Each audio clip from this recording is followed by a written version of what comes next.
আজকে সকালবেলায় আসানসোলে রাহালেনের সামনে হলো বিশাল বড় একটি দুর্ঘটনা। ফায়ার ইনসিডেন্ট জিটি রোডের ওপরে রাহালেন চাচি মিষ্টি দোকানের একদমই সামনে।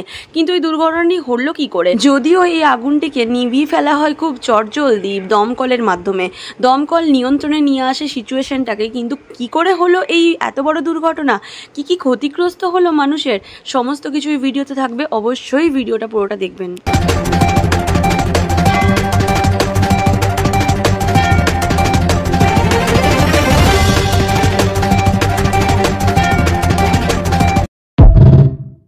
দেখুন আগুনটা কিভাবে লেগেছে। সত্যি কথা বলতে গেলে আমি ভিডিওটা এডিটিং করার সময় আমার নিজেরই একটা ভয় লাগছে, আতঙ্কের সৃষ্টি হয়েছে আশেপাশের দোকানগুলোতেও। নমস্কার আসানসোলবাসী, আমি সঞ্চিতা। আজকে সত্যি এই ভিডিওটা করতে খুবই খারাপ লেগেছে। লাইভটা তো আমি দেখলাম, অনেকেই আপনারা অনেক কমেন্ট করেছেন, আপনাদের মতামতটা শেয়ার করেছেন। আর এই যে হচ্ছে সেই দোকানটা পুরো যেটা একদম ছারখার হয়ে যায় পুরে, ট্রান্সফরমারটাই মেনলি আগুন লাগে। এটা সেকেন্ড টাইম হয়েছে যা আমি লাইভের মাধ্যমে তুলে ধরেছিলাম। সেকেন্ড টাইম ইনসিডেন্টটা ঘটে। এবং দেখুন একটা এখানে ফুটপাতেই একটি দোকান ছিল জামা কাপড়ের। দাদারা বললেন 2-3 লাখ টাকার মালপত্র ছিল, পুজোর জন্য তুলেছিলেন। তো সেগুলো সব ছারখার হয়ে যায় এবং ডান দিক বাঁ দিকে দুদিকে দুটো মোবাইলের একটা রিপেয়ারিংয়ের দোকান ছিল, সেখানে অনেকের মোবাইলও রাখা ছিল, সেগুলো সব এখন ছাই হয়ে গেছে।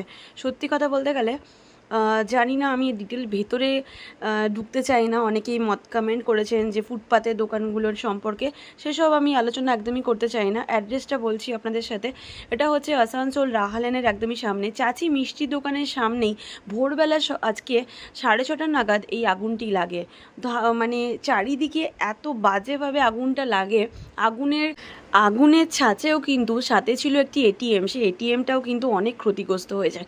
যাই হোক, ভগবানের অশেষ কৃপা যে কোনো মানুষের কোনো ক্ষতি হয়নি, দোকানপাটেরই ক্ষতি হয়েছে। এবং ওখানে গিয়ে জানতেও পেরেছিলাম যে সাথে সাথেই দমকল আসে এবং অনেকটা নিয়ন্ত্রণে আনার চেষ্টা করে, আনেও। যে সকল দাদাদের ক্ষতি হয়েছে তারা জানিয়েছিলেন, যেটা আমি লাইভের মাধ্যমে জানিয়েছি, আমাদের আসানসোলের সমস্ত মন্ত্রীরা ওনাদেরকে বলেছেন, সাপোর্ট করেছেন যে এই ট্রান্সফরমারটাকে অন্য জায়গায় কিছুদিনের মধ্যে নিয়ে যাওয়া হবে এবং ওনাদেরকে একটি ভালো দোকানও দেওয়া হবে। যাক, এইটা ফাইনালি গুড নিউজ।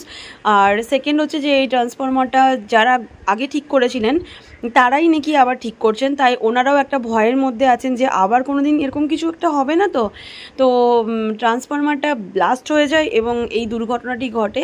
তো খুবই দুঃখের সহিত জানাচ্ছি। মানে সকালবেলায় উঠে ওই দাদারা যাদের দোকান ছিল ওনারাও বললেন যে আমরা আশেপাশের দোকানদাররাই ওনাদেরকে ফোন করেন এবং তখন ওনারা জানতে পারেন। তো সকাল থেকে ওনারা প্রচুর আপসেটই ছিলেন, স্বাভাবিক ব্যাপার যার সাথে যেটা হয়। তো এরকম যাতে আর কিছু না হয়, ব্যবস্থা যাতে ঠিকঠাক করে নেওয়া তো হচ্ছে শুনলাম। সকলের ক্ষয়ক্ষতিও যাতে সকলে পেয়ে যায়, যাদের ক্ষয়ক্ষতি হয়েছে।